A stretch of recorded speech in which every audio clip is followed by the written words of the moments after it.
I'm your pick and mix. Okay. Okay, so basically I have probably about 50 how-tos to help people.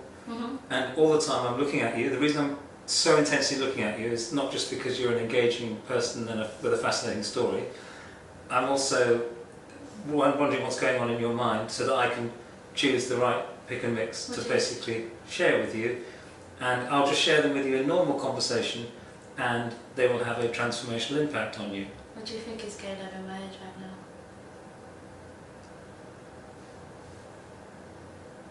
I think you're one of the most open and caring and complex people I've ever met. And I don't think I've met anyone who so wants to achieve success for yourself and for your family and for others. I think you're a very kind person, but I think you've put other people before yourself for a long time. And I think that when you think about things, you prefer to analyse them deeply to justify why you're thinking about them, rather than deciding, I'm actually going to do something about them, because part of you is really scared of success.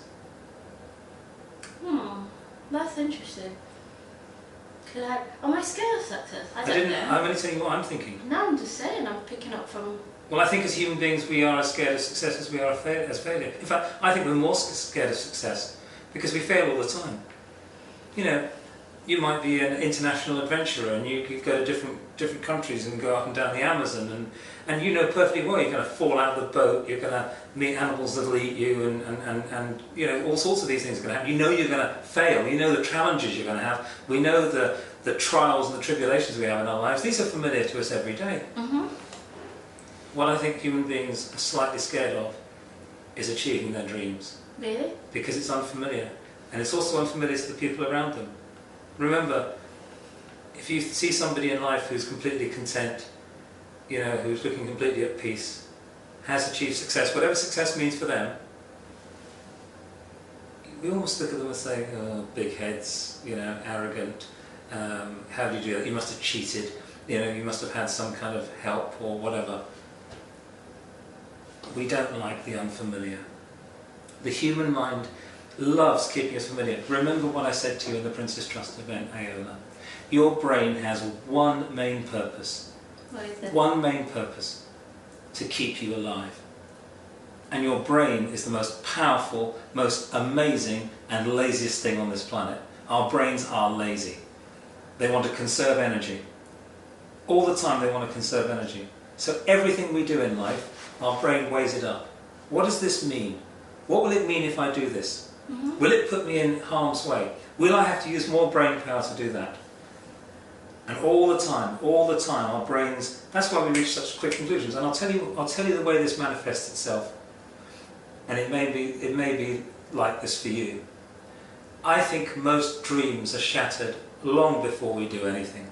Long before we take action. We lie in bed and we think, imagine if we simply could not fail, what would I do?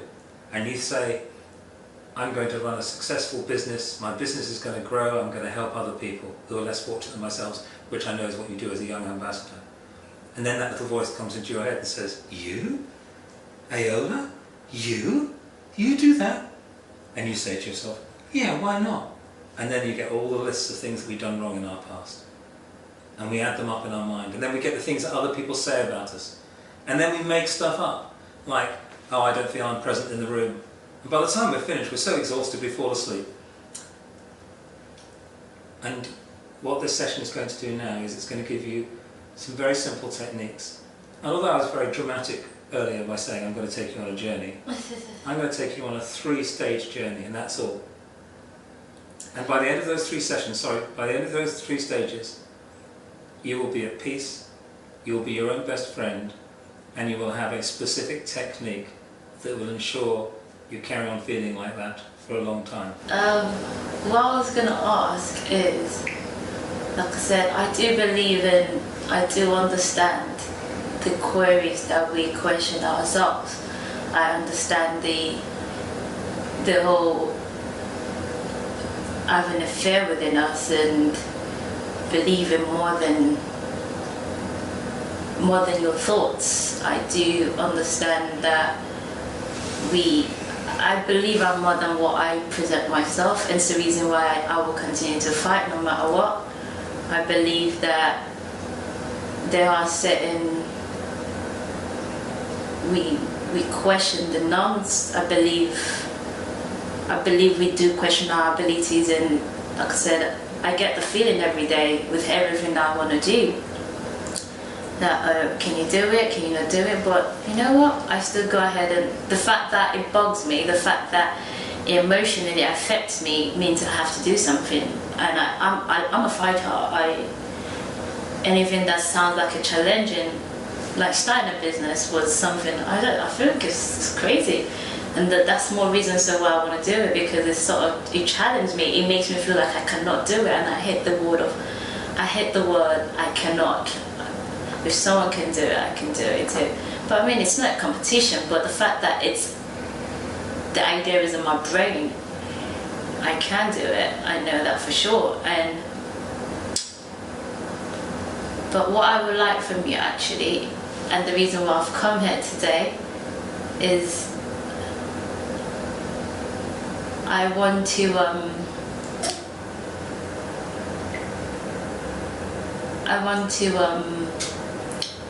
understand myself a bit better, even though I feel like I do. From talking to you today, right, I know what I can do as an individual. Like I said, I like to observe and calculate a lot, and I know, but I want someone to be able to challenge my thoughts